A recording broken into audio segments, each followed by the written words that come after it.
नमस्कार तथा सुप्रभात। उज्यालो रेडियो नेटवर्कसँगै उज्यालो अनलाइन र मोबाइल एप्लिकेशनबाट एकसाथ प्रसारण भइरहेको काया कैरनमा तपाईलाई साथी मदन पौड्यालसँगै मिलन तिमिल सिन्हाको स्वागत छ। आज 2079 साल फागुन 27 गते शनिबार, चैत कृष्ण पक्षको चतुर्थी तिथि, सन् 2023 मार्च 11 तारिक।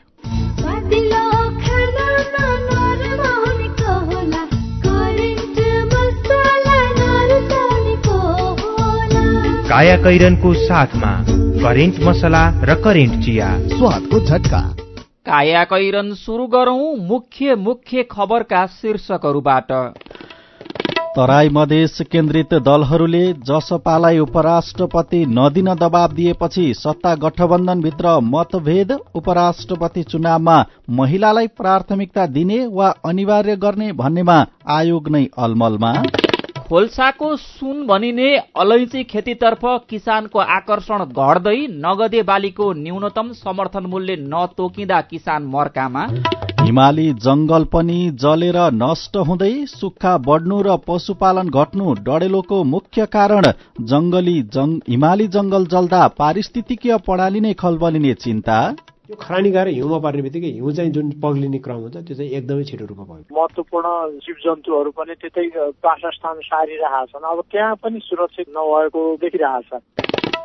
टर्कीको इस्तानबुलमा भूकम्पले क्षति पुगेका 10वटा अस्पताल सुरक्षित ठाउँमा सारियो। हैजाको जोखिम उच्च, भूकम्प पीडितलाई राष्ट्रसङ्घीय निकायको सहयोग निरन्तर। र लिजेन्ड्स लीग क्रिकेटमा नेपालका पारस खड्का आबद्ध टोलीले इन्डियन महाराजलाई हरायो। 4 तोले झन्डै जिब्रो चाहियो। मलाई 1 लाख रुपैयाँ दिनु न। पहिला मलाई हँसाएर देखाऊ। मैले तपाईलाई हँसा भने तपाईले मलाई 1 लाख रुपैयाँ दिनुहुन्छ? मैले दिने होइन नि त, जस्मिन पेन्ट्सले दिन्छ। जस्मिन कुल कमेडी फुल। तपाई पनि स्ट्यान्ड अप कमेडी खिचेर पठाइहाल्नुहोस् है। पहिलो हुनुभयो भने 1 लाख, दोस्रो हुनुभयो भने 50,000 र तेस्रो हुनुभयो भने 25,000 नगद पुरस्कार पाउनुहुन्छ। थप जानकारीको लागि जस्मिन पेन्ट्सको आधिकारिक फेसबुक पेज जस्मिन पेन्ट्स नेपाल फलो गर्नुहोला वा 98 024 86 385 मा व्हाट्सएप, भाइबर वा सिधै सम्पर्क गर्नुहोला। नेपाली मनको नेपाली रङ, जस्मिन पेन्ट्स। सरकारी भुक्तानी अब एकै क्लिकमा। राहदानी शुल्क, आन्तरिक राजस्व विभागका शुल्क तथा करहरू, शिक्षक सेवा आयोगको भुक्तानी, बिलबुक नवीकरण, ट्राफिक जरिवाना, लोक सेवा आयोगको भुक्तानी, नगरपालिकाको कर, एनओसी शुल्क लगायतका धेरै भुक्तानी अब ई सेवाबाट तिर्न सकिन्छ। आजै ई सेवा एप डाउनलोड गर्नुहोस् वा नजिकैको एजेन्टमा गई अनलाइन भुक्तानी गर्नुहोस्। ई सेवा, सरल र सुरक्षित भुक्तानी। मेरो मोबाइलमा चल्छ ई सेवा। सुरक्षित र समृद्ध होस् जिन्दगीको सेरोफेरो। भोलिको लागि सोच्नु पर्ने कर्तव्य हो तिम्रो मेरो। दुःख हुन भोलिलाई बिमा गरौँ है, नेशनल लाइफ इन्सुरेन्समा बिमा गरौँ है। विगत 35 वर्षदेखि सञ्चालनरत नेपालकै पहिलो अग्रणी जीवन बीमा कम्पनी national life insurance company, Lazimpat, Kathmandu. सुन त, मेरो कपडा प्याकिङ गरिदेऊ त। श्यामजीको मिसेसलाई क्यान्सर उपचार गराउन इन्डिया सँगै लिएर जानुपर्ने भयो। ए हो र? अनि सुन्नु त, अब क्यान्सरको उपचार सीएमसी क्यान्सर इन्स्टिच्युट भरतपुरमा नै हुन्छ नि।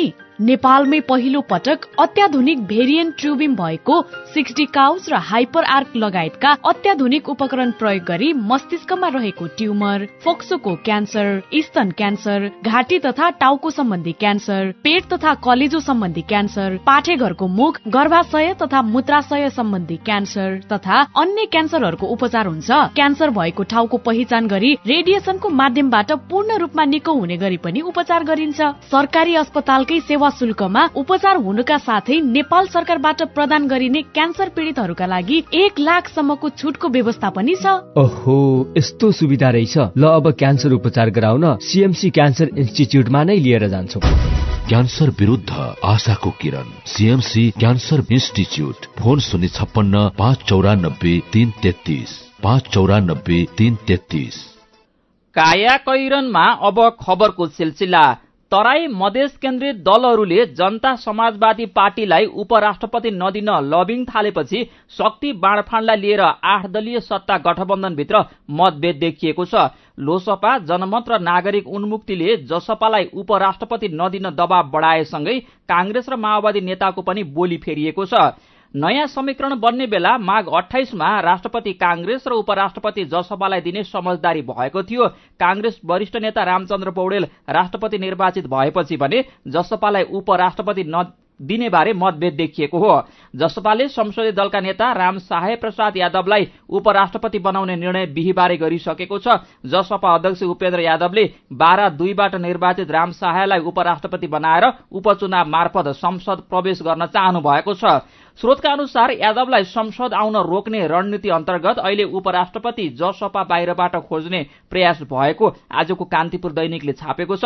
यादवलाई रोक्ने प्रयासमा लोसपा, जनमत र नागरिक उन्मुक्ति पार्टीका नेता छन्। त्यही रणनीति अनुसार जनमत र नागरिक उन्मुक्तिका नेताहरूले 8 दलबीच उपराष्ट्रपति बारे सहमति नभएको भन्दै आफ्ना उम्मेद्वार अघि सारेका छन्। जनमतले ममता झालाई र नागरिक उन्मुक्तिले अध्यक्ष रञ्जिता श्रेष्ठ चौधरीलाई उम्मेद्वार बनाउने निर्णय गरेका छन्। तर उपराष्ट्रपति पदका लागि चाहिने 45 वर्ष उमेर पूरा नभएकाले श्रेष्ठ उम्मेद्वार बन्न पाउनु हुने छैन।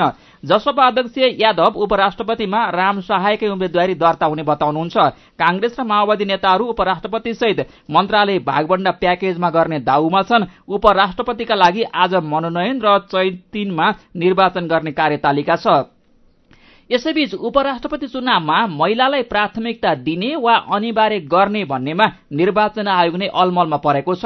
उपराष्ट्रपति उम्मेद्वार राष्ट्रपतिभन्दा फरक लिङ्ग वा समुदायको भए पुग्ने हो कि दुवै हुनुपर्ने हो भन्नेमा आयोगको निर्देशनले अन्यल बढाएको छ। निर्वाचन अधिकृतले नै निर्वाचन आयोगबाट स्पष्ट निर्देशन नआएकाले संविधान र कानून बमोजिम मनोनयन दर्ता गर्ने बताएका छन्।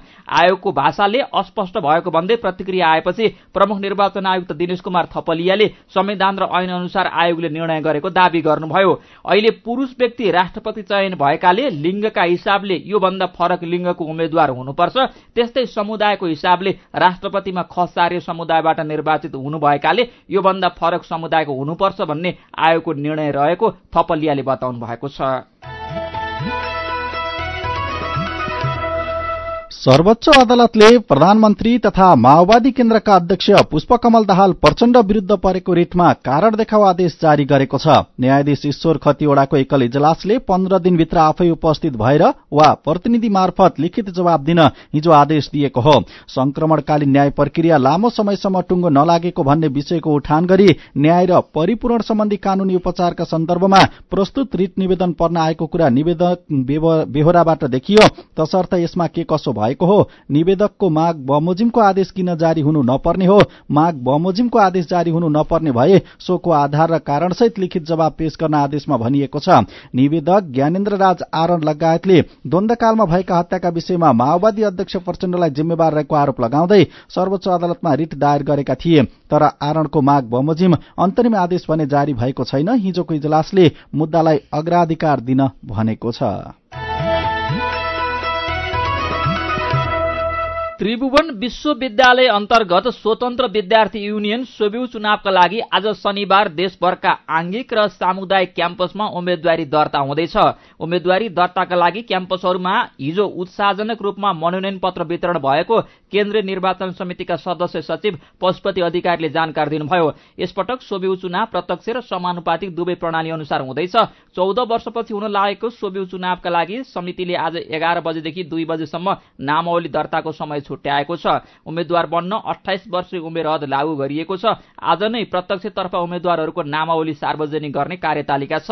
चैत 5 मा हुने चुनावका लागि समितिले नमूना मतपत्र बनाएर क्याम्पसहरूमा समेत पठाइसकिएको छ।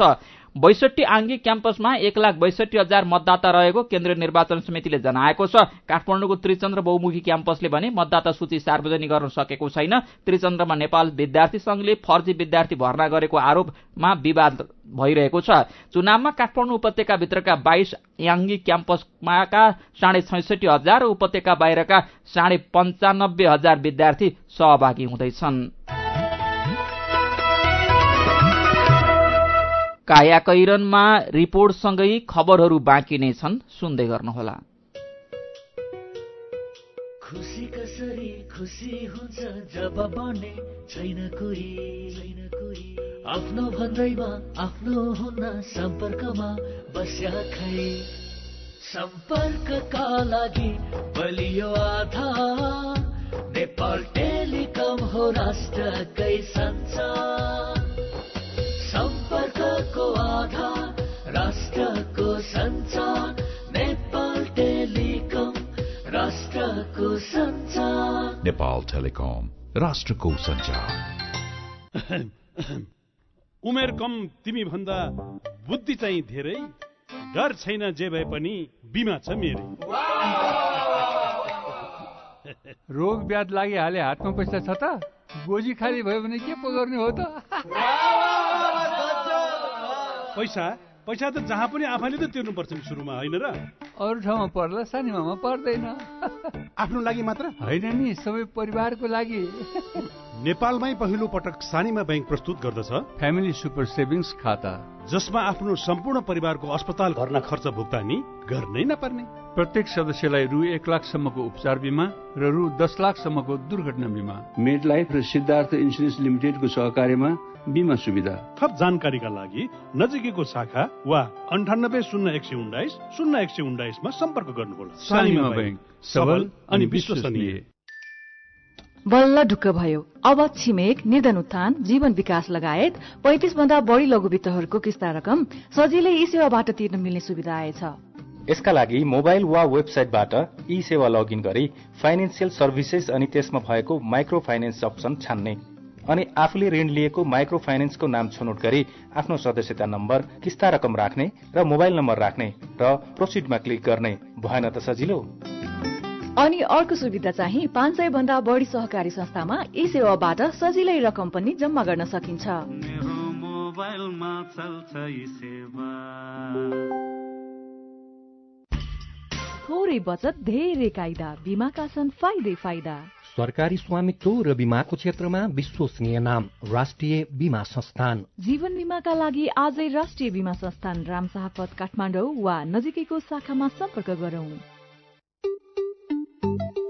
तिमीले पनि पाउने मलाई पनि आउने कुरो आएपछि मन भयो रमाउने आइएमई पे रिफर गरिदे मलाई पनि फाइदा अनि तिमीलाई पनि छ आइएमई पे रिफर गरिदे मलाई पनि फाइदा अनि तिमीलाई पनि छ IME pay refer and earn offer IME pay mobile एपलाई आफ्नो साथी सर्कलमा रिफर गर्ने र सो रिफर एक्सेप्ट गर्ने दुवैले पाउनुहोस् 25-25 रुपैयाँ उज्यालो रेडियो नेटवर्कसँगै उज्यालो अनलाइन र मोबाइल एप्लिकेशनमा प्रसारण भइरहेको काया कैरनमा तपाईलाई फेरि स्वागत छ। यतिन्जेल हामीले तराई मधेस केन्द्रित दलहरूले जसपालाई उपराष्ट्रपति नदिन दबाव दिएपछि सत्ता गठबन्धनभित्र मतभेद, प्रचण्ड विरुद्धको रिटमा कारण देखाउ आदेश, सोभिउ चुनावको लागि उम्मेद्वारी दर्ता आज लगायतका खबर प्रस्तुत गर्यौं। अब बाँकी खबर। पहाड़मा जहाँ अरू बाली हुँदैन त्यहाँ खोल्साको सुन हुन्छ। खोल्साको सुन अर्थात अलैंची।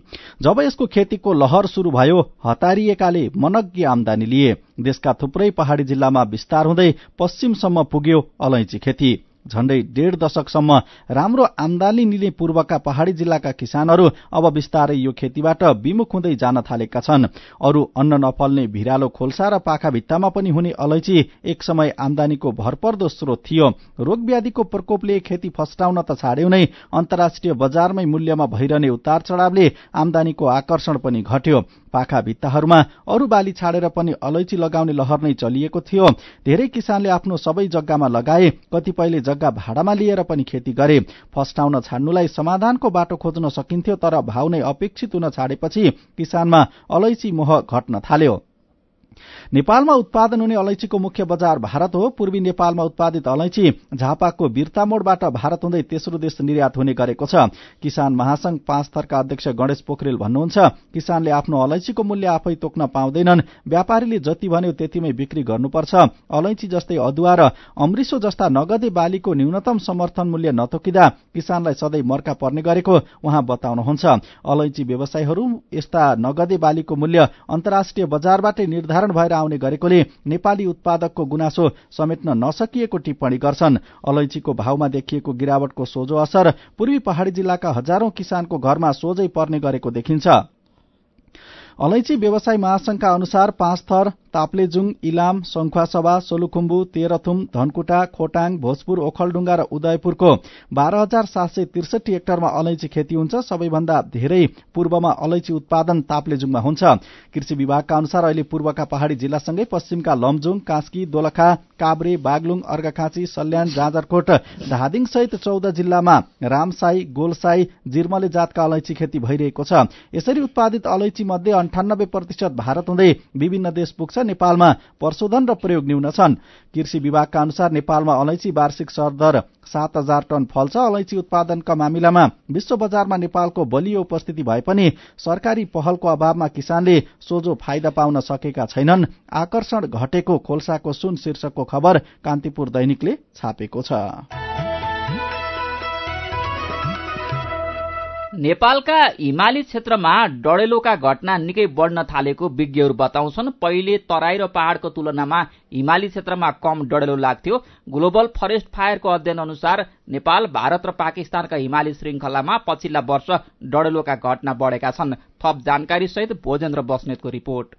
बितेका केही वर्षदेखि सगरमाथा राष्ट्रिय निकुञ्ज, गौरीशंकर संरक्षण क्षेत्र, सेफोक्सुण्डु राष्ट्रिय निकुञ्ज लगायतका हिमाली जंगलहरूमा डढेलो लागिरहेको देखिन्छ। जलवायु विज्ञ गमिन्द्र दाहाल त्यसरी हिमाली जंगलमा देखिएको डढेलोलाई अप्रत्याशित आउन थालेको संकट मान्नुहुन्छ। हिमाली क्षेत्र चाहिँ प्रायः जंगलमा आगो लाग्दैन थियो। हिउँ लागेपछि हिउँ पर्थ्यो होइन, अनि त्यहाँ भएको ऊहरू पनि धेरै चिसो ओसिलो रहिरहने हुनाले आगोले टिपिहाल्दैन थियो। अब अहिले पछिल्ला वर्षहरूमा माथि राष्ट्रिय निकुञ्जहरू, लाङटाङ लगायतको सगरमाथा राष्ट्रिय निकुञ्ज, त्यो पछाडि एउटा कर्णालीहरूतिर होइन, त्यसमा चाहिँ आगलागी भएका घटनाहरू निरन्तर एकपछि अर्को आइरहेछन्। पूर्व मकालुदेखि पश्चिमसम्मका चाँडो बल्ने सल्लाह लगायत वनस्पति भएको हिमाली क्षेत्रको जंगल यस अघि पनि डढेलोको जोखिममै थिए। तर पछिल्लो समय पशुपालन घट्दा जंगलमा थुप्रिएको इन्धन र हिउँ कम पर्नुले सुक्खा बढ्दा डढेलोको जोखिम पनि बढाएको डढेलो विज्ञ सुन्दर शर्मा बताउनुहुन्छ। हिमाली क्षेत्र चाहिँ कोणधारी वनहरू बढी छन्, जहाँ चाहिँ त्यो ज्वलनशील रेजिनहरू, सल्लाका रुखहरू, त्यसमा भएका खोटाहरू अत्यन्तै ज्वलनशील हुन्छ। त्यसैले हिमाली भेगको जंगलमा चाहिँ डढेलो कथम कदाचित लागिहाल्यो भने त्यो चाहिँ नियन्त्रण गर्न अत्यन्तै गाह्रो हुन्छ। यसले चाहिँ छत्र डढेलोको रूप पनि लिन सक्ने भएकोले पुरै रुखै जल्ने, माथिसम्म नै जलेर जंगलै सखा भए। मसँग थुप्रै त्यस्ता घटनाहरू छन्, फोटाहरू छन्। जंगलै नाङ्गो, अब त्यो सुकेका त्यो ठुटाहरू मात्रै, ठूला ठूला रुख छन् तर सुकेका काला ठुटाहरू ठिङ्रिङ्ग उभिएका देखिन्छन्। संसारभर नै तापक्रम बढिरहेको छ। हिउँदमा पर्ने हिउँ र पानी घट्दा माटो र जंगलमा थुप्रिएको इन्धन सुक्खा भएको छ। यसले डढेलो फैलने क्रम पनि बढाएको छ। ग्लोबल फरेस्ट फायरको प्रतिवेदन अनुसार यस अघि हिमाली क्षेत्रमा डढेलो औसतमा 1 हेक्टरसम्म फैलने गरेकोमा अहिले 5 देखि 10 हेक्टर टाढासम्म फैलने गरेको छ। अर्को कुरा, हिमाली जंगलमा डढेलो लाग्दा हुने क्षतिका बारेमा धेरैले वास्ता पनि गरेका छैनन्। त्रिभुवन विश्वविद्यालयको जल तथा मौसम केन्द्रीय विभागका सहप्राध्यापक तथा मौसमविद विनोद पोखरेल हिमाली जंगलमा हुने डढेलोले धेरैतिर समस्या ल्याउने बताउनुहुन्छ। जब आगलागी हुन्छ, आगलागी हुँदाखेरि खरानी निक्लिन्छ, जुन त्यो खरानी भनेको ब्ल्याक कार्बन भन्छ। त्यो खरानी गएर हिउँमा पर्ने बित्तिकै हिउँ चाहिँ जुन पग्लिने क्रम हुन्छ त्यो चाहिँ एकदमै छिटो रूपमा पग्छ। भनेपछि त हाम्रो हिमालमा त हिउँ त वाटर स्टोरेज हो नि त, त्यसले त त्यहाँ मजाले गरेको छ। जति चाहिने त्यति मेल्ट गरेर पठाउनु पर्ने। अब एकैचोटि मेल्ट चाँडो चाँडो हुने भयो। भनेपछि त त्यो क्रम पनि बढ्दै गयो भने त केही वर्षमा हिमालको हिउँ त चाँडो चाँडो पग्लिने भयो। हिमालमा हिउँ पग्ल्यो भने त पानी पनि घट्दै जाने भयो। हिमाली पर्यावरणमा क्षति पुग्दा त्यसको असर तल्लो क्षेत्रमा पनि पर्छ।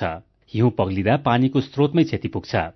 जलवायु विज्ञ गमिन्द्र दाहाल डढेलोले हिमाली क्षेत्रमा पार्ने प्रभावलाई सामान्य सोच्न नहुने बताउनुहुन्छ। त्यहाँको वन जंगलमा आग लागि त्यहाँका दिक्कतहरू आगलाई हुँदा ती शुद्ध पानी लगाएको अनि वैजैविकता बचेकुचेको पनि त्यही छ। तलतिरबाट तापक्रम बढ्दै जाँदा तलबाट माथि सरेका महत्वपूर्ण जीव जन्तुहरू पनि त्यतै वासस्थान सारिरहेका छन्। अब त्यहाँ पनि सुरक्षित नभएको देखिरहेछ।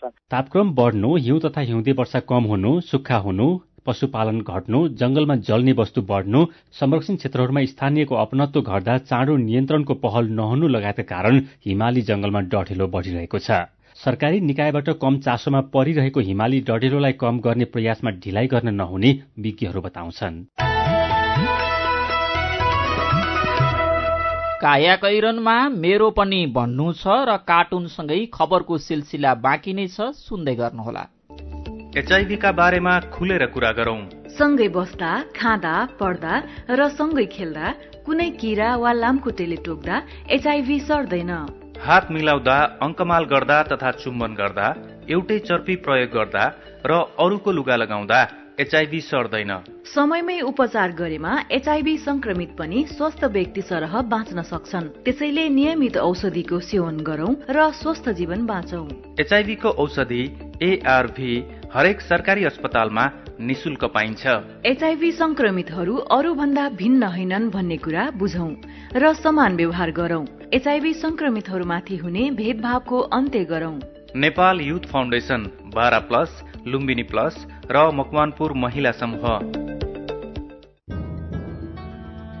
सुनिश्चित भविष्य मात्र होइन बचत, आर्थिक स्वतन्त्रता हो, आत्मविश्वास हो, आत्मा सम्मान हो, सम्पन्न जीवन हो। बचत बचत गरौं, बचत गरौं, बचत गरौं, बचत गरौं। धेरै छन् बचतका खुशीहरू, बचत गरौं। ग्लोबल आईएमई बैंक, सबैका लागि बैंक। मिठो मिठो खानाले टक्क मार्न छोला, स्वादिलो खानामा नरमाउनेको होला, करेन्ट मसला नभरेको, करेन्ट मसला नरुचाउनेको होला। Hygienic, tasty and fresh Trimurti industries private limited Rupandehi बुटवलद्वारा उत्पादित करेन्ट चिकन मसला, सब्जी मसला, चाउमिन मसला, मोमो मसला, चाट मसला, गरम मसला र अन्य विभिन्न मसलाहरू। करेन्ट मसला, स्वादको झट्का।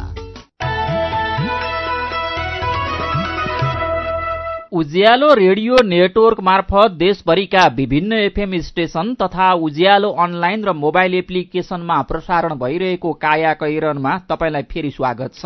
अब बाँकी खबर। गोरखा बारपाककी लालकुमारी घलेलाई विद्यालय पुग्न छोरा अजय र प्रणय भन्दा बढी हतारो हुन्छ। स्थानीय पोसाकमा सजिएकी लालकुमारी बिहान 9 बजे अगावै हिमालय माध्यमिक विद्यालय प्रवेशद्वारमा हात जोडेर नमस्कार गरिरहेको भेटिनुहुन्छ। विद्यालय आउने 487 विद्यार्थीलाई पालै पालो नमस्कार गर्नुहुन्छ। विद्यार्थीले नमस्कारसँगै गुड मर्निङको अभिवादन फर्काउँछन्। भन्नुहुन्छ, मेरा 2 छोरा पनि यही विद्यालयमा पढ्छन्, आफ्नै छोरा भए पनि नमस्कार गर्नै पर्यो। बारपाकको हिमालय माविले 2 हप्ता यता विद्यार्थीलाई असल संस्कार सिकाउन नमस्कार अभियान थालेको हो। अभियान प्रभावकारी बनाउन लालकुमारीसँगै उत्तम विक विद्यार्थी भन्दा पहिले विद्यालय पुग्ने गर्नु भएको छ। विक विद्यालय व्यवस्थापन समितिको अध्यक्ष र लालकुमारी सदस्य हुनुहुन्छ। 2 हप्ता यता विद्यालय व्यवस्थापन समितिका मीनकुमारी गुरूङ, सपना विक र पूर्ण विक आलो पालो विद्यालयको प्रवेशद्वारमा विद्यार्थीलाई नमस्कार गर्नका लागि आउने गर्नु भएको छ। व्यवस्थापन समिति र शिक्षकको बैठकको निर्णयले अभियानको शुरूआत गरिएको हो। सामुदायिक विद्यालयको शैक्षिक गुणस्तर राम्रो नभएको गुनासोका बीच विद्यार्थीलाई अनुशासनको परिधिभित्र बाँध्न अभियानले सघाउने विद्यालयको विश्वास छ। 2 हप्ताको नमस्कार अभियानले विद्यार्थी समयमै विद्यालय आउने बानीको विकास भएको विकले बताउनु भएको छ। विद्यार्थीलाई नमस्कार शीर्षकको यो खबर कान्तिपुर दैनिकले छापेको छ। मेरो पनि भन्नु छ। भिजिट भिसामा कामका लागि हिँडेका 1728 जनालाई परामर्श गरी विमानस्थलबाट फर्काइएको खबरमा मिलन कडेलको प्रतिक्रिया छ, राम्रो भएछ। खाड़ीमा भिजिट भिसामा आउनेहरू धेरैले नै काम खोजिरहेका छन् अनि नपाएर कतिको त बिजोग भइसक्यो। पोखरा विमानस्थलबाट पहिलो पटक रात्रिकालीन उडान शुरू भएको खबरमा जीवी सागर राउत लेख्नुहुन्छ, पोखरा विमानस्थलमा अझै पनि दिनमा चराहरूले सताउने र रातिमा स्यालले सताउने गरेको पाइन्छ। यसको उचित व्यवस्थापन गरेर मात्रै रात्रिकालीन उडान सुरक्षित र सफल हुने थियो। लक्ष्मण राणा र किरण मगर लेख्नुहुन्छ, यो त खुशीको कुरा हो, उडान सफल होस्, तर सुविधा थप्ने भन्दा पनि सुरक्षामा ध्यान दिएर विश्वसनीयता बढाउनेतर्फ लाग्नुपर्छ। अनि एमाले अध्यक्ष केपी ओलीले पार्टी कार्यालयबाट घर फर्कदै गर्दा बाटोमा स्कूल छुटेर फर्किँदै गरेका विद्यार्थीहरूसँग पोलेको मकै खाँदै गरेको तस्बिर उज्यालो अनलाइनमा हेरेर मेकेन्द्र शाही र कृष्ण विश्वकर्माको प्रतिक्रिया छ, सरकारभित्र हुँदा यस्तो गरेको भए चर्चा कहाँसम्म पुग्थ्यो होला। अहिले सरकार भन्दा बाहिर भएर पनि यस्तो सक्रियतालाई मान्नै पर्छ। तर साँच्चै भन्ने हो भने कसलाई कसरी प्रभावित गराउनुपर्छ भन्ने कुरा ओलीले जति अरू नेताले जानेका छैनन् होला सायद। विचारका लागि तपाईलाई धन्यवाद। मेरो पनि भन्नु छ। मेरो पनि भन्नु छ प्रस्तुत गर्दै हुनुहुन्थ्यो साथी मल्लिका थापा। काया कैरनमा अब विदेशको खबर। टर्कीको इस्तानबुलमा भूकम्पले क्षति गरेका 10वटा अस्पताललाई सुरक्षित ठाउँमा सारिएको छ। यी अस्पतालले शहरका अरू स्वास्थ्य संस्थाका सुरक्षित भवनबाट सेवा शुरू गरेका छन्। अस्पताल सारिएको परिसरभित्र सुरक्षित संरचना पनि निर्माण गरी उपचार थालिएको स्वास्थ्य मन्त्रीले बताएका छन्। देशभरि नै अस्पताल सुरक्षित गर्ने योजना रहेको पनि उहाँको भनाइ छ। टर्की र सिरियाका भूकम्प पीडितलाई संयुक्त राष्ट्रसंघीय निकायले निरन्तर सहयोग उपलब्ध गराउँदै आएका छन्। भूकम्प पीडितलाई खाद्यान्न र पानीको समस्या छ। सफा पिउने पानीको अभाव हुँदा कतिपय ठाउँकामा हैजाको प्रकोप फैलिने जोखिम पनि बढेको छ। आवश्यक औषधि तथा खाद्यान्नको प्रबन्ध गरिरहेको राष्ट्रसंघीय निकायले जनाएका छन्। अब खेल खबर। लिजेन्ड्स लीग क्रिकेट एलएलसी को पहिलो खेलमा नेपालका पारस खड्का आबद्ध एसिया लायन्सले इन्डियन महाराजलाई हराएको छ। गैराती भएको खेलमा इन्डियन महाराज 9 रनले पराजित भएको हो। जितका लागि 166 रनको लक्ष्य पछ्याएको महाराजले निर्धारित 20 ओभरमा 8 विकेट गुमाउँदै 156 रन बनायो। महाराजका कप्तान गौतम गम्भीरले सर्वाधिक 52 रन बनाए पनि टोलीलाई जिताउन सकेनन्। त्यसअघि कतारको दोहामा रहेको West End Park International cricket मैदानमा टस जितेर पहिला ब्याटिङ गरेको एसिया लायन्सले निर्धारित 20 ओभरमा 6 विकेट गुमाउँदै 165 रन बनाएको थियो। एसियाका मिसवाक उल हकले सर्वाधिक 73 रन बनाए। नेपालका पूर्व कप्तान पारस खड्का 2 बलमा 3 रनमा अभिजित रहे। लीगमा ओल्ड जायन्ट्स, इन्डियन महाराज तथा एसियन लायन्स सहभागी छन्। एसिया लायन्सले अब सोमबार ओल्ड जायन्ट्ससँग खेल्नेछ। 3 टोली सहभागी प्रतियोगिता डबल राउन्ड रोबिनका आधारमा हुनेछ। कायाकैरनमा अब केही खबर संक्षेपमा। सरकारले नेपाल प्रहरीका 5 जना नायब महानिरीक्षक डीआईजीलाई अतिरिक्त महानिरीक्षक एआईजीमा बढुवाका लागि सिफारिस गरेको छ। गृह मन्त्रालयका सचिव विनोद प्रकाश सिंहको अध्यक्षतामा बसेको बढुवा सिफारिस समिति बैठकले वसन्त कुँवर, टेकप्रसाद राई, दीपक थापा, श्यामलाल गेवाली र किरण बज्राचार्यलाई एआईजीमा सिफारिस गरेको हो। सप्तरीको लोहजारामा गैराती आगलागी भएको छ। तिरहुत गाउँपालिका वडा नम्बर 5 लोहजारामा स्थानीय रामकिशुन मैरता यादवको घरमा हिजो बेलुका बिजुलीको तार सर्ट भएर आगलागी भएको हो। आगोले यादवसँगै जोडिएका छिमेकी घरहरूमा क्षति पुर्याएको छ। आगलागीबाट 40 लाख भन्दा धेरैको क्षति भएको प्रारम्भिक अनुमान गरिएको छ। स्थानीय बासिन्दा तथा कञ्चनरोप, हनुमान नगर, कंकालिनी, राजविराज र सम्मुनाथ नगरपालिकाका गरी 4वटा दमकल र सुरक्षाकर्मीको सहयोगमा आगो निभाइएको जिल्ला प्रहरी कार्यालय सप्तरीले जनाएको छ। नवनिर्वाचित राष्ट्रपति रामचन्द्र पौडेलको सुरुवाती सवारीमै नागरिकले शास्ति खेप्नु परेको छ। हिजो नागरिकलाई असहज हुने गरी सड़क खाली गरेर सवारी गराइएपछि पौडेलको आलोचना भएको छ। उहाँले सोमबार पद तथा गोपनीयताको शपथ लिँदै हुनुहुन्छ। राष्ट्रपतिमा निर्वाचित भएपछि संसद भवनमा प्रतिक्रिया दिँदै पौडेलले अब जाम हुँदैन, गणतन्त्रको राष्ट्रपति र राजतन्त्रको राष्ट्राध्यक्ष कस्तो हुनुपर्छ त्यो म देखाउनेछु। यी दुई शासनबीच के भिन्नता छ तपाईहरूले देख्न पाउनुहुनेछ भनेर भन्नुभएको थियो। तर 24 घण्टा नबित्दै उहाँको सवारीमा सड़क खाली गराइएको खबर आजको नयाँ पत्रिका दैनिकले छापेको छ। केरुङ रेलमार्ग अध्ययन गर्ने प्राविधिक टोली चिनिया नयाँ वर्ष मनाएर नेपाल फर्किएको छ। गएको पुस 12 गते सम्भाव्यता अध्ययनका लागि काठमाडौँ आएको टोलीले पहिलो चरणमा अध्ययन गर्ने स्थानको सामान्य निरीक्षणपछि पहिलो हप्ता चीन गएको थियो। झण्डै 2 महिनापछि 9 जनाको प्राविधिक टोली अध्ययनका लागि नेपाल आएको हो। भोजमा बोलाएर जातीय भेदभाव गर्ने सिराहा भवानीपुर गाउँपालिकाका अध्यक्ष उग्रनारायण यादवले आत्मालोचना गर्दै सार्वजनिक रूपमा माफी माग्नु भएको छ। नेपालको जलविद्युत विकासमा 7 मन्त्रालय र 22 विभाग धाउनुपर्ने भन्दै निजी क्षेत्रले पटक पटक एकद्वार प्रणालीका लागि सरकारसँग आग्रह गर्दै आएको छ। निजी क्षेत्रको दुःख एक ठाउँमा होला, तर मन्त्रालय र सरकारी स्वामित्वको संस्थानसँग समेत समन्वय नहुँदा विकासमा बाधा देखिएको छ। कायाकैरनमा अब पालो उखानको। ढाँटको निम्तो खाई पत्याउनु। उखानसँगै हामी कायाकैरनको अन्त्यमा आइपुगेका छौं। आजका मुख्य खबर फेरि एकपटक।